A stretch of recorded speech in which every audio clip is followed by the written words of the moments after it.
All right, welcome to Wing Nights. It's episode 7, so we had to bring on our lucky number 7 in the very awesome, amazing Miss Sarah Berke. Sarah, how are you today? I am doing okay. It's been a whirlwind of a day. So we know you're Wing Nights' #1 fan. So you won the sweepstakes, so we decided to bring you on to the show. And we're very happy to have you here. We've got some fun things we're going to ask you later on, including maybe a fun little, I guess, what do you want to call it, Tate? Like a athlete rating game at the end? Yeah, we'd call it that. Yeah, so we'll start there. But we were talking before we got started, Sarah, that you didn't really know much of if the show like today was going to be talking about like sports or what it would be. But I think we should start with you because you are a former athlete. And we have to start there at least because we don't get very many former athletes that are on here. Well, I guess most of our guests have been. So it's only appropriate we keep up with yours. So what is kind of your athletic background for people who don't know you? Okay. And I was kind of nervous about this, I'm not gonna lie, because it's a touchy subject with a lot of people so I was a dancer and a lot of people really don't consider that as a sport. And obviously I do because I was a dancer, but I've probably been dancing since I was like 5. I did studio dance my whole life. And then when I was in high school, I was on the high school dance team. And then I also did college dance team. High school dance team was only 3 years. College dance team was 4 years. So I've been retired for like 2 years now. And according to our sources, were you the captain of your college team? I was the captain for 3 years. So I was captain. I started being captain second semester of my sophomore year because one of the other captains was hurt.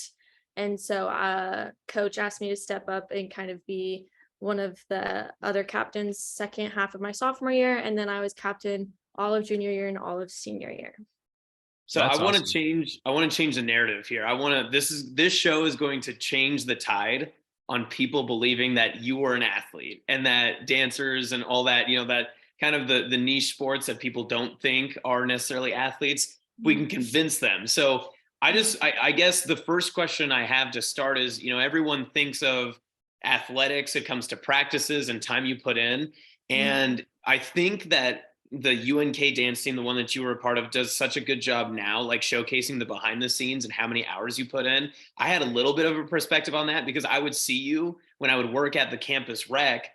You guys would be practicing there for an hour and a half or 2 hours, and then you would still have a performance that night. Just talk a little bit about what those practices look like. Is it something like other athletics where you had to do like cardio and stamina building? Like what's that like just day in and day out? Yeah. So we had 4 practices a week. 2 of them were at 6 a.m. Tuesdays and Thursdays were 6 to 7:30 in the morning. And then we had Sundays and Wednesday nights. Sunday nights were 3 hours. And then Wednesday nights were only 2 hours. We were required to work out. We had to work out 3 times a week outside of practice. And the way that we held ourselves accountable was we have a Snapchat group chat with coach in it. And so we would send a Snapchat of our workouts. And if coach would keep track of everyone who had sent in 3 workouts a week. And if you didn't send in your workouts, then we would all have to work out together as a team. Like we would get punishments just like every other team. Like if we didn't do something that coach wanted us to, if we didn't smile enough at a game, if we didn't perform well at a game, we would be running stairs, we would be running laps, we would be doing push-ups, doing an ab workout. So we had punishments. We had to run just like every other team. We were required to work out just like every other team. And we were required to be at our practices. And some of our practices were just workouts or, strength building exercises. But most of our practices were, choreographing dances because we choreograph all of our own stuff. And so teaching the choreography, cleaning is such a big thing. It takes up so much time. Explain cleaning.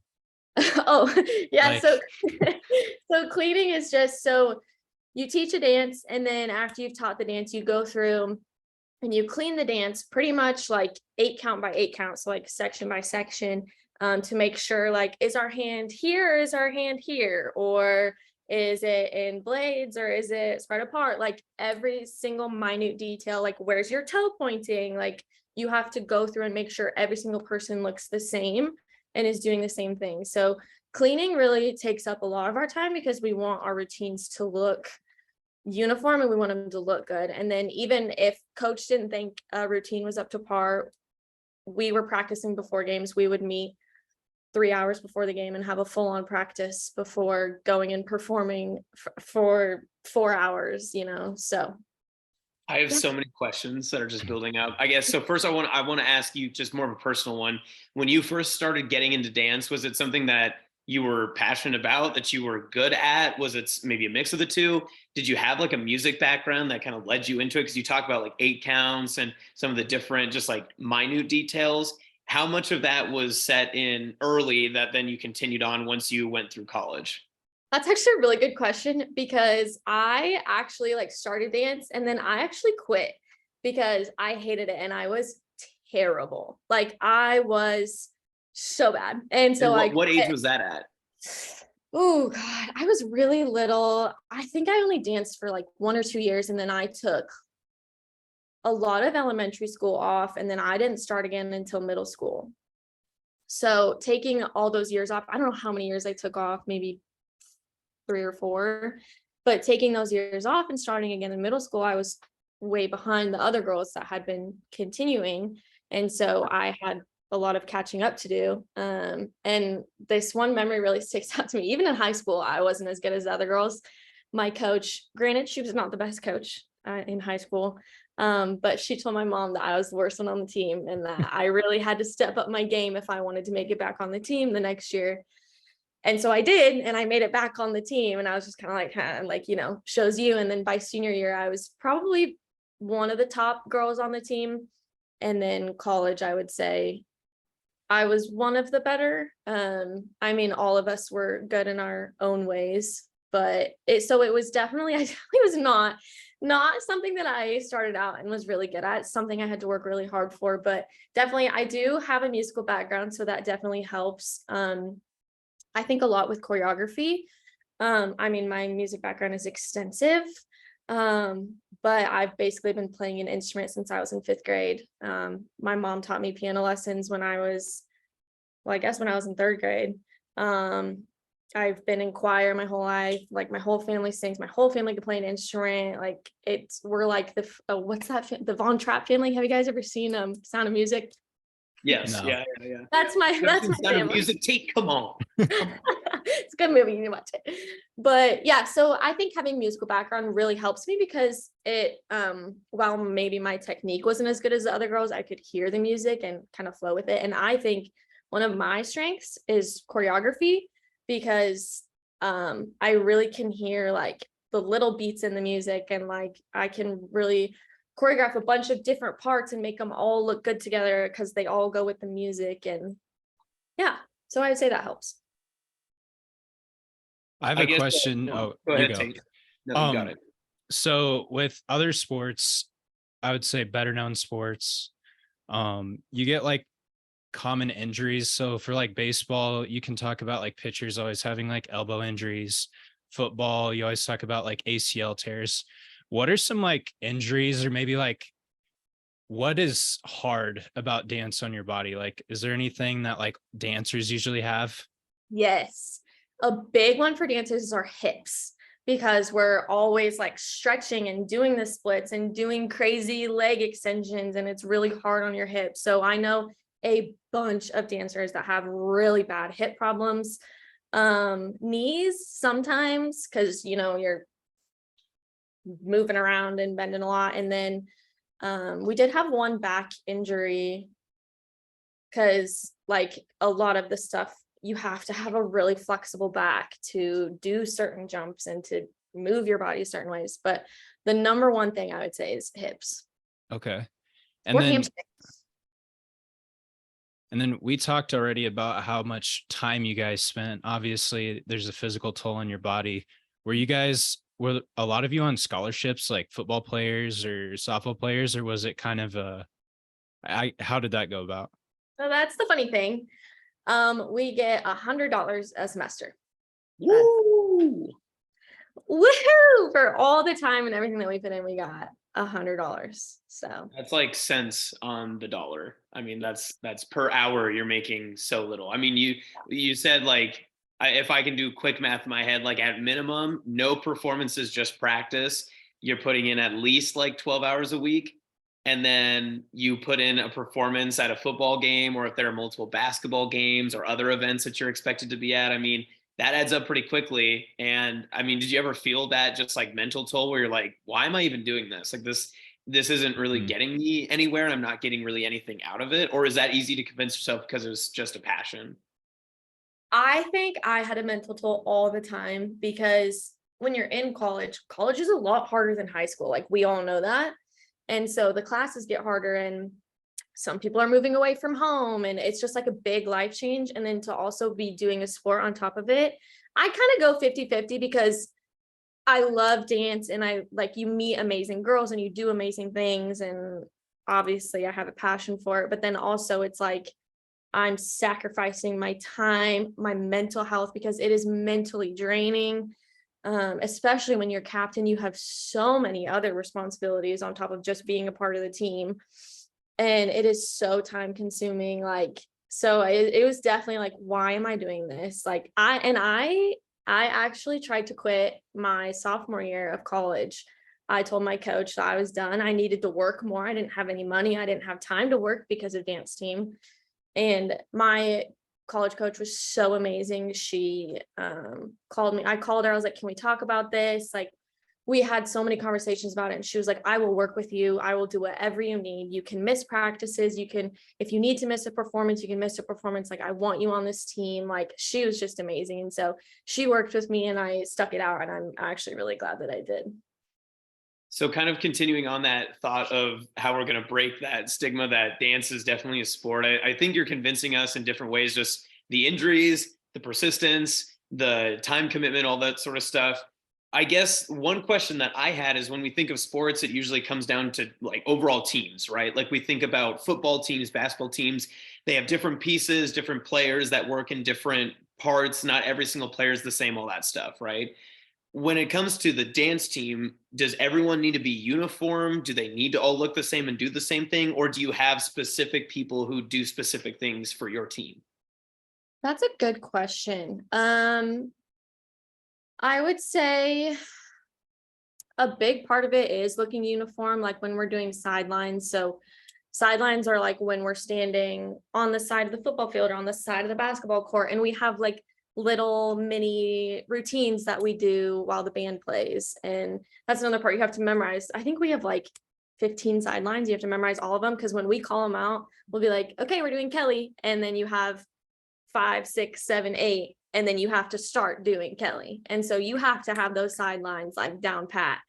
So when we're doing those, when we're all doing the exact same thing, we have to look uniform. But I would say during a routine, there's moments where people like we have really good turners, or we have people that are super flexible, can do a leg hold, or we have really good leapers, or someone can do this super cool jump. Like, I think that people have their strengths as a dancer and you can highlight them in routines.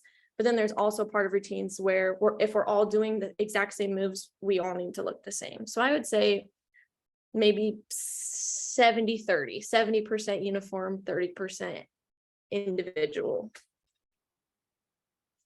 And then this is a question I would have, like going along with like the team aspect of it. So with most sports, you would have like a score at the end of the game. One team loses, one team wins.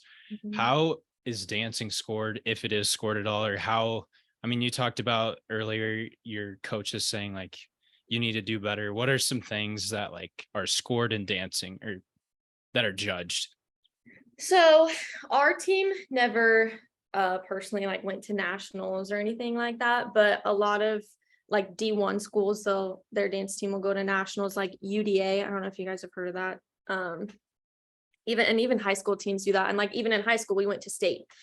So you're based off your technique, if your toes are pointed, if your turns are all together, if your leaps or your legs are straight, you're based off technique, like creativity. Like if the routine is boring, you're not going to get a good score. It has to be like within your ability level. So like a D1 school is going to do better than probably like a D2 school. Like Minnesota is way better than the UNK Sapphire. It's just a fact. Like, the Chiefs are way better than the Lopers. So that was a really bad comparison, but you get what I'm saying. Hey, yeah, we got it. But so you're scored off those kind of things. And then there's like 4 judges. I actually don't know how many judges are, but then you get like number ratings, and then like you either win or you lose, and you compete against a bunch of other schools. So there is a competition part to dance, and there is scores, and there is winners and losers. It just wasn't that way for our personal Lopers dance team. Gotcha. So I guess a different type of question too. You talked about being a choreographer and, imagining like how movements will go and each individual piece and all that sort of stuff. When you were at the high school and even college level, and I think maybe Tate and I can kind of agree with this too, because I know that we've stood in high school student sections. We've definitely went to, college games and watched dance teams.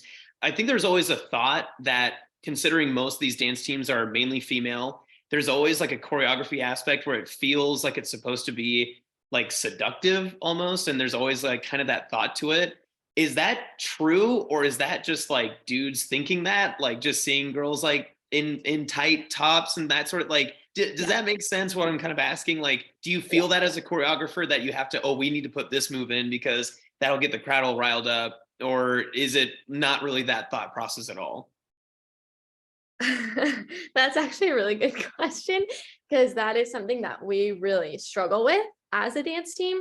People are always, in high school and college, both, people are always upset with our outfits, and they were showing too much skin, or skirts are too short, or that move was way too provocative, when we never put provocative. We're not like, oh, this is so provocative, this is really gonna get the guys going, like let's do this and show off our butts. Like that has never ever been any intention on anyone, like at any team I've been a part of. I think it's the perspective of it's a dance team, and like, oh, if you move your hips a certain way, you're being provocative because you're wearing skirts. Like, and there has never been a time where we've been trying to be seductive or anything like that, but people always think that. And we've had people reach out to coaches and reach out to us and be like, what the heck? And we're like, it's just and I don't know how to change that. I don't know how to change that perspective. Do you think it has a bit to do with just being in the Midwest, where we are in a bit of like a more conservative area where people do, I would say, have more beliefs and opinions about modesty compared to like, I would just think of some bigger cities where people probably wouldn't even care. Yeah, it could be. And it also could be that, we're young, fit girls in skirts and crop tops, which is what every dance team ever wears. And, it's kind of like the analogy, like if a curvy girl wears the same top as a stick thin girl, like the curvy girl looks slutty because, but the stick thin girl doesn't, even though it's the exact same top. I feel like it's maybe similar to that. I don't know.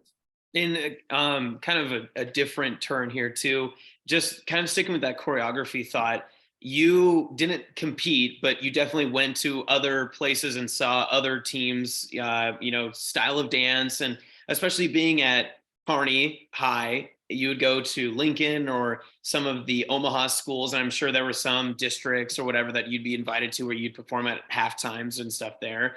And then being at UNK, you probably traveled to maybe a couple of other places that had more diversity as well, different types of style. Did you notice that right away? Did that kind of work into different things that you would do at UNK, and you'd look at maybe like a Missouri Western or a different school like a Lincoln University that's an HBCU, and you would just see something completely different than what you would ever do at UNK? Yeah, that actually, we do get a lot of inspiration from other teams. I remember I went to high school state as a freshman in college because I knew a lot of girls on the dance team that were still in high school. And I remember sitting there with a couple other girls on the UNK team, and we watched one of the Millard schools, because the Millard Omaha schools are just amazing. They have the best dancers ever. And we watched one of their schools and we were like, that dance was awesome. And so we went right back and we kind of made a dance that like incorporated a bunch of their aspects, and like we kind of drew from there. We didn't obviously steal their choreography, but like they were kind of our inspiration for our next dance.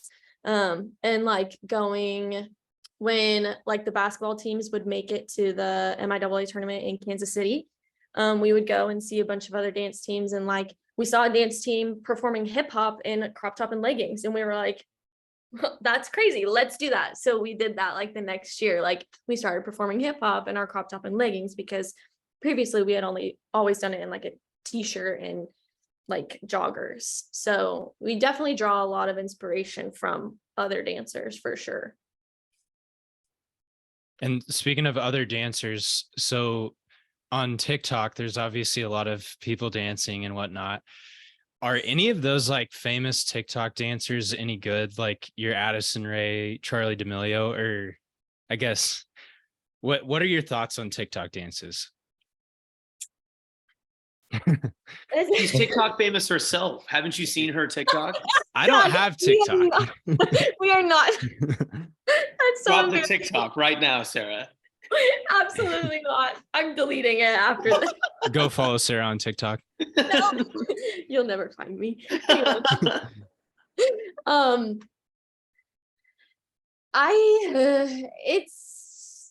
kind of interesting because like you have to be a good dancer to make the TikTok dances look good. Like you can't just try and do a TikTok dance. Like you two would not look the same as Charlie D'Amelio or Addison Rae. Like they have dance background, and I've seen Charlie like do actual dance, and she's pretty good. I don't know if I've ever seen Addison do like actual dances, but I mean, you have to have rhythm, and you have to be able to follow the music, and you have to be able to memorize the moves, and you have to be able to make them flow and make them look good. And so I say you definitely have to be a pretty good dancer to make good TikToks. If you had to pick choreographing like a larger ensemble scale, like a dance team or like a competition team, or just an individual performance, like more of like what we see with like an art performance, what would your preference be? Like a solo versus like a team dance? Yeah. Definitely team. I really thrive with, and one of the girls on the team told me this. She was like, that was impressive, because we choreographed together. She's like, that was impressive that like, I really thrive with putting a bunch of different pieces together. Like you people are on the floor and you're going to kick your legs on count 4, while the people standing up are also going to kick their legs on count 4. And while the whole rest of the 8 count, you've all been doing different things. It's all going to come together at this one point. And then we're all going to keep going on, and somehow we're all going to do our own things and come together. And my brain, I don't know. I love the way that that looks, and I love the way that that works. And that's just something that I personally thrive in, is making a bunch of different things that appear random actually flow together in a big group setting. That was a good question. It's a Austin, lot. You're on your A game. Choreographing is hard. Yeah. What's I guess the hardest part about it? Is it just like you said, like fitting all the pieces in, or is it finding the inspiration for what you're doing, or is it just do you hear the music first and then you come up with a dance, or do you come with a dance and then try to fit a piece of music with it? Like how does that look? You are asking really good questions. For me personally, I like to hear the music. I'll sit and listen to the song 10-15 times, because I really want to hear every part of the song, and I want to pick out my favorite parts of the song, because you don't dance to an entire 4-minute song. You probably dance 2 minutes, 2.5 minutes. And so I pick out the parts that I like. So you got to pick it out, and then you have to cut it and make it all sound good and not sound choppy and like you cut the music. So you have to make it all flow. That takes a long time. So you make the music all flow, and then once you have the music that you want, the piece of music that you want, then that's when I start kind of thinking. I like to think, how do I want it to start and how do I want it to finish? So I come up with the start, and then I come up with the end, and then I kind of just do the middle and kind of listen to the music. And I'm like, oh, this part is where it really builds. This is where we're going to do a really big leap. And then it's just like, you have to just like, sometimes I just sit there for hours and you just can't think of anything. Like it probably takes me 2 or 3 days to choreograph 1 2-minute routine. Because it takes a lot of time. It takes a lot of mental effort. Like I have to take a lot of breaks. So maybe sometimes I cry, but it's a lot of creativity. And I think that's different from other sports too, because even with football, like you're going to make different plays for different games, but for the most part, you're going to have a pretty similar offense throughout the whole season. Where with dance, you're coming up with something entirely new. We're doing a new routine every single week. Yeah. Well, and then on top of that too, all these teams, and I know you said you have a coach, but it sounds like, and maybe I'm wrong, but it sounds like your coach just kind of gets the techniques and the little things right, the things that you can't see, but you are your own coach. You're designing your own plays. You're setting people up for success. There's not a lot of other sports that do that. Yep. Yeah. We, choreograph everything. We pick our own outfits. We pick our own hair. We do everything on our own. And our coach, not that she's useless or anything, like she's amazing. And yeah, she does all the technicality stuff and she cleans it. And she's like, as I'm watching it, this doesn't really go together. And you're like, oh, you're right. So you have to tweak the dance. You're constantly tweaking the dance after you teach it and making it look better. And, so. And it is a lot, like doing a new routine, like every performance. And to tie it into kind of how we started off with the comparing dance with other sports, I guess, did you play any other sports growing up? And then the second part of this question, which is kind of different, is why do you think dance doesn't maybe get the respect that other sports do? Good questions. I played tennis in middle school, and then I played my freshman year of high school. And then I had to quit tennis because I made the dance team. In high school, you couldn't try out till your sophomore year. So I tried out my sophomore year and I made it. So I couldn't do tennis anymore. In middle school, I also ran track, which I was terrible at. And then I played basketball, which I was also terrible at. I was decent at tennis. I wasn't the best, but dance is definitely where I thrived. Why don't we get the respect? I think it's because a lot of people think that we just go out there and do some twirls and like put on a pretty costume and put on makeup and do our hair. And, we stand on the sidelines and we smile and we're just there to look pretty and we're just there to be the entertainment. I think that's just what a lot of people think. That's all we do is, but it's really hard. Like you have to be strong to be able to leap and get up off the ground. You have to be flexible to be able to make your leaps look good. You have to be able to balance on one leg while your other leg is out in the air, spinning around in circles, and you're spotting and you're holding yourself up. And then you have to memorize all the routines and be able to, for sidelines, be able to recall them on the spot. And then for a big routine, you're going out in front of thousands of people. And you have to just remember, like, oh, I hope I remember this whole dance, like, I hope I don't freeze. So it's a lot of mental work. It is a lot of physical effort. And I just think that people just think that we're just there to look pretty and they think that what we do looks easy, even though it's funny because like a lot of the guys that I dated, like they'll come to my performances and we'll get done, or they'll be watching me choreograph and they're like, I did not realize like how much goes into this. Or like I'll be walking off the basketball court, the football field, and you're breathing heavy because it's 2.5 minutes of straight cardio.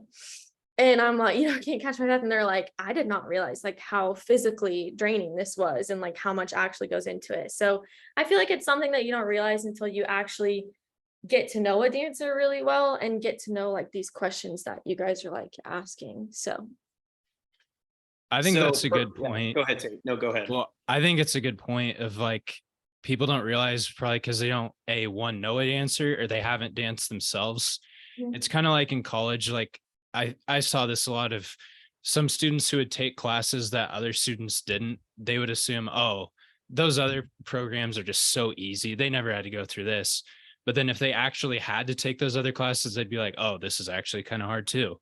And Yeah. I think it's that way with dance because, like, I don't know any guys who danced. And so I feel like that's why it's probably looked upon that way by guys because they've just never done it. Yeah. So I don't know. What were you going to say, Austin? I was going to ask you a personal question because we are in, we're all in our mid-20s. This is the wedding season for all of us. So this is, the time of year where you hear the same like 8 songs at every single wedding reception. So I wanted to ask you, what's your favorite song to hear that has the choreographed dance that like everybody knows, that when you go to a wedding, you're going to crush because you're Sarah Berke, the dancer. And then on the second part of that, does it annoy you when you see people that are just really bad at dancing? Like you just see like the common white guy like Tate like out there just like trying to like 2-step or whatever. Like, does that just bother you? Because I feel like if I was as good as you are, you would be a little bit peeved. You'd be like, just get out of the way. What are you doing? Oh, my favorite, like something like along the lines of like the Cupid Shuffle, like that kind of dance. Can I guess what it is? I have a guess. Okay, go for it. It has to be the wobble, right? Is it wobble? That was one of my thoughts because when we would go to dance camp in high school, we like had a specific dancer style for wobble. So it's not the normal wobble. Like we have like a whole like choreographed routine like to the wobble. So I like that one. I also like what is it? It's a country line dance. I really like country line dancing because I think you can really put your own unique twist on a lot of them. And I really like that, like going to like country bars and seeing like people that are like not doing it the normal way, like they're putting their own twist on it. I'm like, that's sick. I'm gonna do that. So we'll say one of the country line dances. I don't know which one. Maybe Footloose or something. Wobble is a close second though. Okay. Does it annoy me? Not really. I think it's funny. Unless it's someone who like thinks that they're really good. It's like when someone sings and they're a terrible singer, but they think that when they think that they're really good and you're like, oh my God, that's the only time that it would annoy me. But other than that, I just think it's funny. You gotta call Tate out twice in one show. If a guy says he can swing dance and he cannot, that annoys me. Red flag. Red flag. What if he can, but just poorly? It's okay. Do you ever, has that happened before when, a guy approaches you and you're at a country bar, like you said, and they're like, oh, I'll swing dance. And you're just like, you have no idea how much better I am at this than you are. I'm like, this is terrible because I mean, Tate, Joe, one of our friends, Joe is like a pro swing dancer. So Joe and I will get on the floor and he'll just be whipping me around, flipping me, like we're just going crazy on the floor. So then when I get a guy who like can barely even like do the basics, I'm like, and then they're always like, because I'm always like, if a guy asks me to dance, like, no, I can't dance, like, because 9 times out of 10 I don't really want to dance when a guy asks me to. So I always just tell them I can't. And if they're really persistent and they pull me out on the floor, they're like, you can dance, like you're really good at this. I'm like, no, what are you talking about? I've never danced in my life. But yeah. I guess my last question, Tate, if you have any more about dance or anything like that before we get into our final stop segment on this Sarah Berke train. Sarah, obviously I've known you for a while. We've been pretty good friends, and my girlfriend Katie, and I've tasked you with one thing that I've told you about for a very long time. So I need to know, have you started choreographing Katie and mine's first dance? Have you proposed yet? No. You're starting when that happens? That's when you're going to start? When you propose, I will start choreographing. All right. Game on. Sounds good. I'm in. I mean, I'm not going to lie. I was actually thinking about this. I don't know why. Oh, I was telling my boyfriend that I was going on this podcast, and I told him, I was telling him about you guys. And I was like, yeah, Jacobson, every time him and Katie go to a wedding, they always Snapchat me and make sure I'm still gonna choreograph their first date. Well, it's either that or we send you the Snapchat of us dancing to Purple Rain, because we always request Purple Rain at weddings, and we do the Sarah Berke like high flying like bird dance. I love it. It makes my day. So yes, I'm still planning on doing that, but not until you pop the question. Okay, fair is fair. That's I completely understand. We won't put that pressure on you until the pressure's on me. So we get it. There you go. Sarah, will not ask you to choreograph my first dance. Okay. No offense. It's just I don't know when that'll happen. So Probably never. yeah. He is catching a lot of strays in this one. I think when I'm 40 and finally settle down, I'll shoot you a Snapchat or something. Okay. I don't know if you'll be able to dance when you're that old. Jeez. You know, I might just retire from this show. Tate, we need you for the next part. We need Yeah. Okay. Okay. So, okay, before we move on, I usually do this when I do like my like big J journalism. Also, my dog's about to, I'll have to step away for a sec. She wants outside really quick. But I always ask like the last word, like what's something we don't know about dance? Maybe something we haven't asked before, or something that like is a peek behind the curtain. What's the last word that you want to share about dance before we like move on, wrap up? Oh, wow. That's such a big question.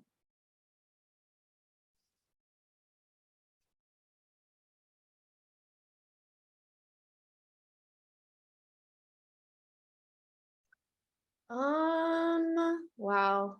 Probably like the physical toll that it takes on you, and like just actually like it's not something that you can just wake up one morning and do.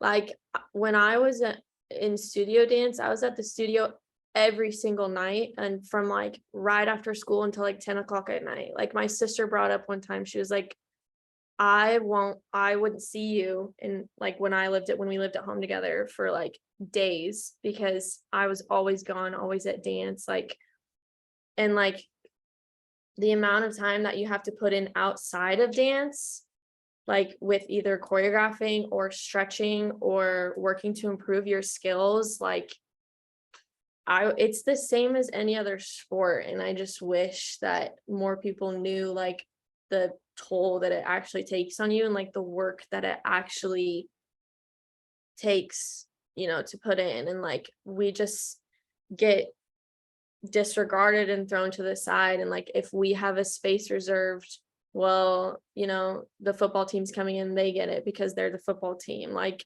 but yet we still show up to every single football game and we're there the whole time. We show up to every single basketball game and we're there the whole time. Like, no, we don't go to all sports. And I know some sports get a little upset about that. Like we're not at volleyball games, we're not at soccer games, but like there's not really an opportunity for us to be there.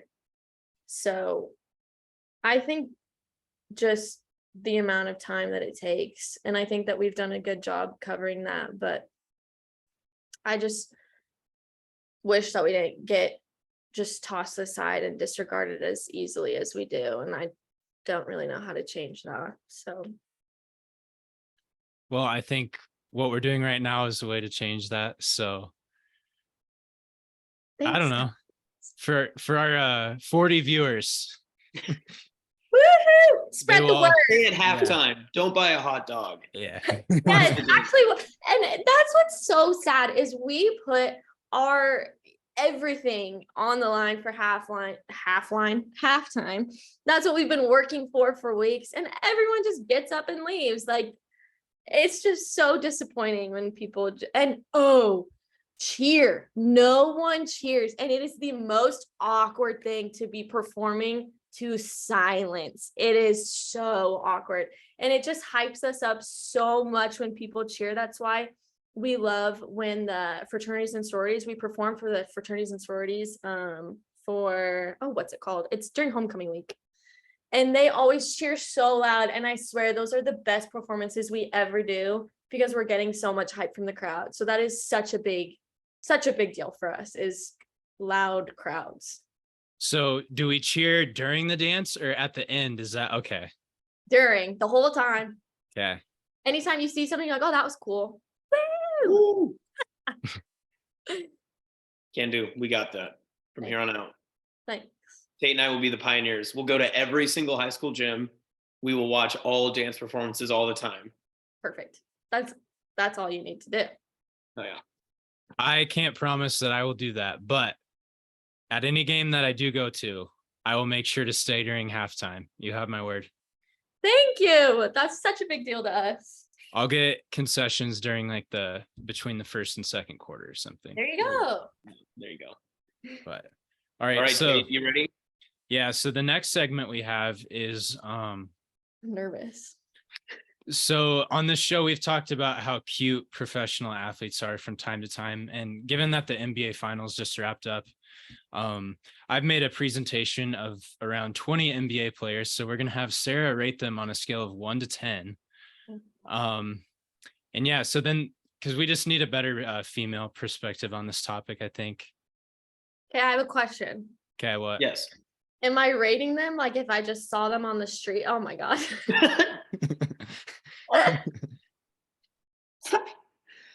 Yes, let's say that, right? Yeah, right. no, Tate? like if you saw this guy, okay, assuming you're single, no disrespect to her boyfriend. Yeah. If you see this guy in a country bar, let's say, are you This guy, like this 1 to guy 10? right here in this photo is trying to two-step boogie with you. Yep. So, and he's not famous. He's just a random guy. Well, they are famous, but We'll say, yeah, they're still the NBA player. Yeah. Okay. But I mean, if you recognize them, that plays into it, right?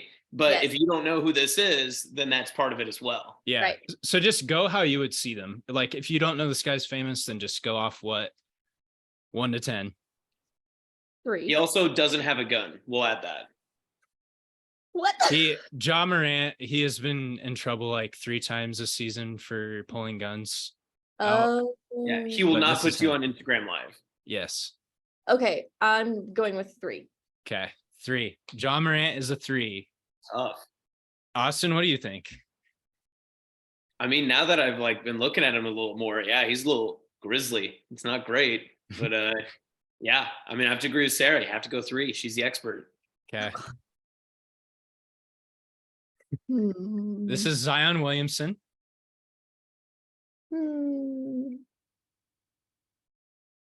4.5. 4.5. Okay, better looking than Ja Morant. It's fair. Is it the no facial hair that helps? I think it's the body. Like he's Okay. built. Okay. Ooh, I like this one. I figured you would.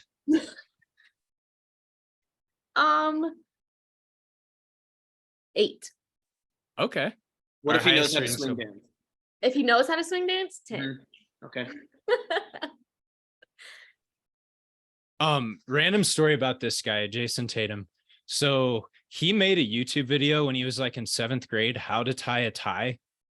And every time I go to a dance or a wedding, I always forget how to tie a tie. And I look it up and it's 7th grade Jason Tatum just tying a tie. That's so awesome. I'm All gonna right. look at the video. Oh, he looks okay. This is Chris Paul. I'm gonna go with 3. Wow. Yeah. I've been told by several women that he's the hottest player in the NBA. What? Yep. Very interesting. Him? Yeah. Mhm. I've been told he has pretty eyes. Oh, see, that could be a really big factor, but I can't tell. Yeah, you didn't get a good photo of his eyes. Yeah. Maybe 4. Okay. So 8 is still our current high, Jason Tatum. Yep. Jason Tatum at 8. Yep. 10 if he knows how to swing dance. Um.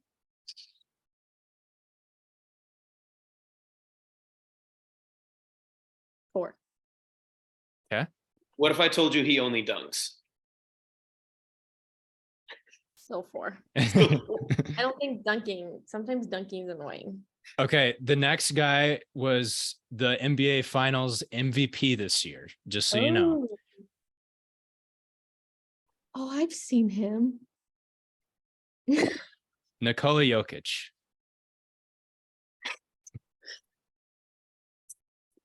I'm laughing so hard. And you can be honest. We want your honest reaction here. I feel like I need a better picture. I feel like you picked a really bad one. Knowing Nikola Jokic, there's no such thing as a good picture of him. This is the best one that you've got. Yeah. Looks like a sweetheart. He is probably nice. Let me give you some traits to him really quick. Let me help you out. Big family man. His brothers love him. Very he humble. also, yes, loves animals, works with horses. Yeah, he races horses in the off season. Horses. He's also a European man. So he has an accent. Yes. Very. Wait, what is he? He's also funny. Is he? Yeah. Yes. And he's 6'11". God, that's so tall. 4. Okay. Okay. So well, you guys didn't give me anything about the other guys, so I can't let that. That's fair. Yeah, that's true. I mean, this guy has more of a story. Yeah. Oh my God. I knew this was coming. The thing is, if I see him, I'm like, that's LeBron James. Like, right. That's part also of it. a big family man too. Yes. Also, really enjoys red wine and Taco Tuesdays. Oh, those are my favorites. 6. Okay. That's what I would say too, as well, honestly. Just because it's LeBron. Yeah.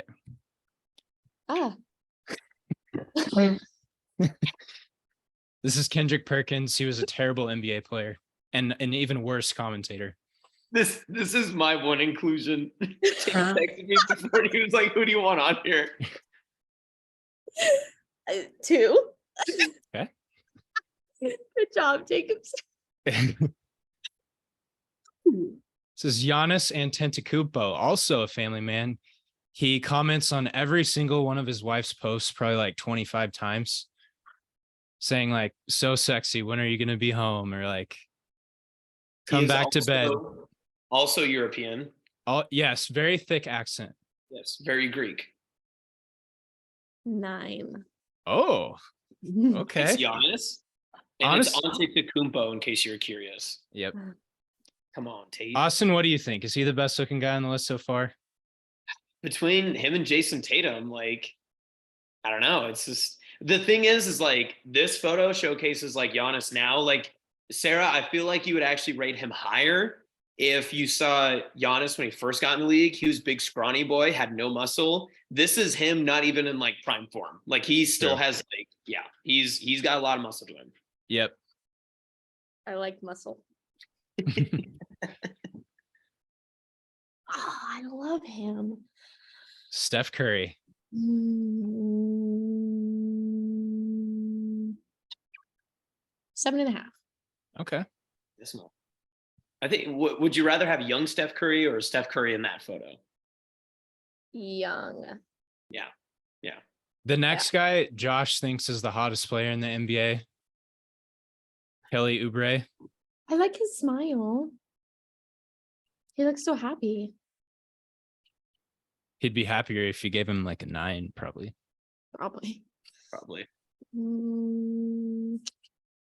6. Okay. Oh, I don't know how that one got in there. Is that in the anytime bathroom? That must have. No, go back. Go back. That was in the Anytime Fitness bathroom. That one must have like accidentally got on there somehow. I don't know how that one ended up on there.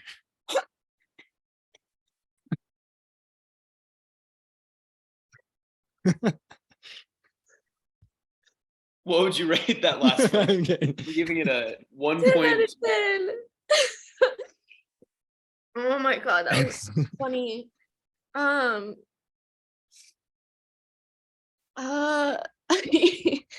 Ew, 2. Okay. 1.5. I I personally think he's the ugliest player in the NBA. So I'm not. His name is Chris Mid, so there's that. Yep. Name is what? Chris Middleton. But he's mid. Chris. Yeah. He's Middleton. X. Ooh. Saw a lot of girls posting about him, so threw him on the list. Christian Brown is his name. Wow, that's such a basic name. What if Brown was spelled Braun? Brown? No. Is it? Yeah, that's how it's spelled. Oh.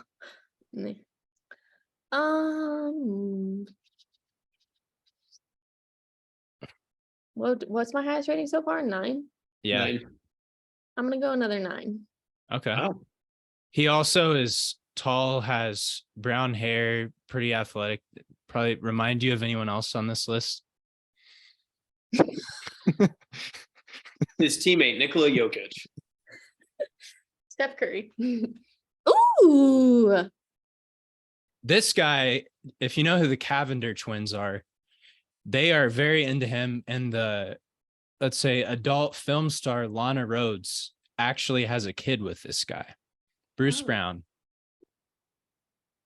Are the Cavender twins the Miami basketball girls? Yep. They are gorgeous. Oh.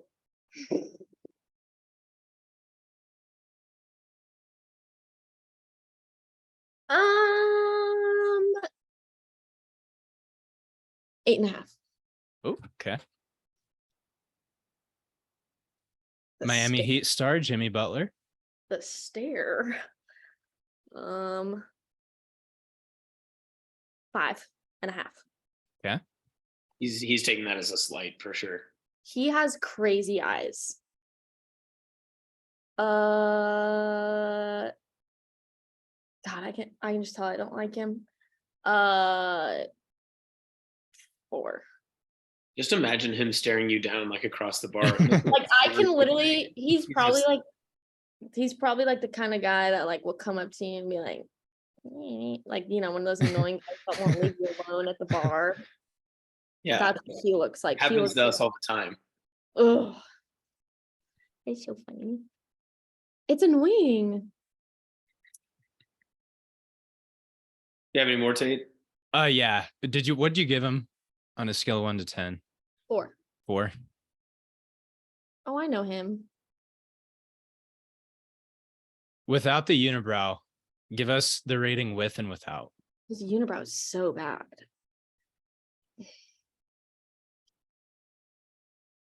With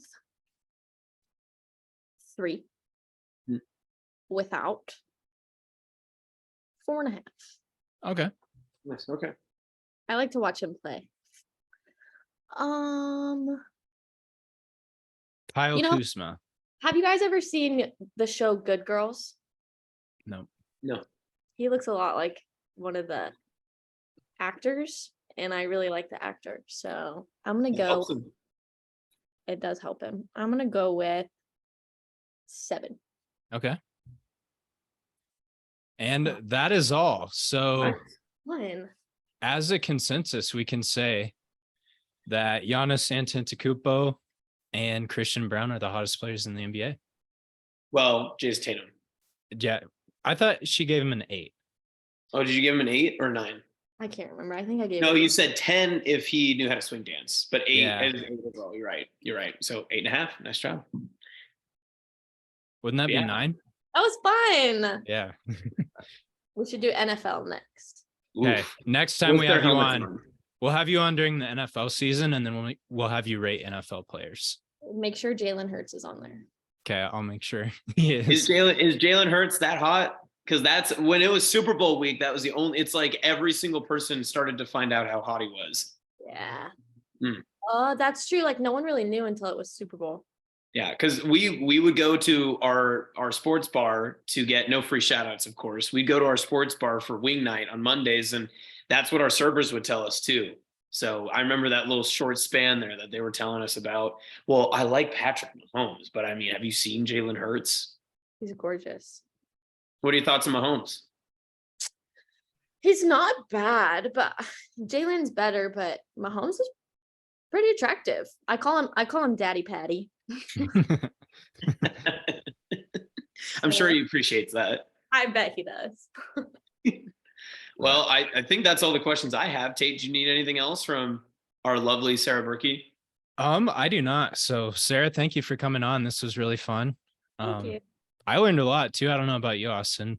Yeah, 100%. This was awesome. I hope we can get a part 2. We can ask more in-depth stuff about some of the dance. I feel like there's so much more that we can learn. I was like, honestly, we just like scratched the surface. So, and I feel like for next time, we can also make videos of us dancing and then have Sarah critique. Oh, that would be so fun. She should give us a dance to do like a week before and see how we learn it. And then she can critique. Great idea. Great idea. That'd be so fun.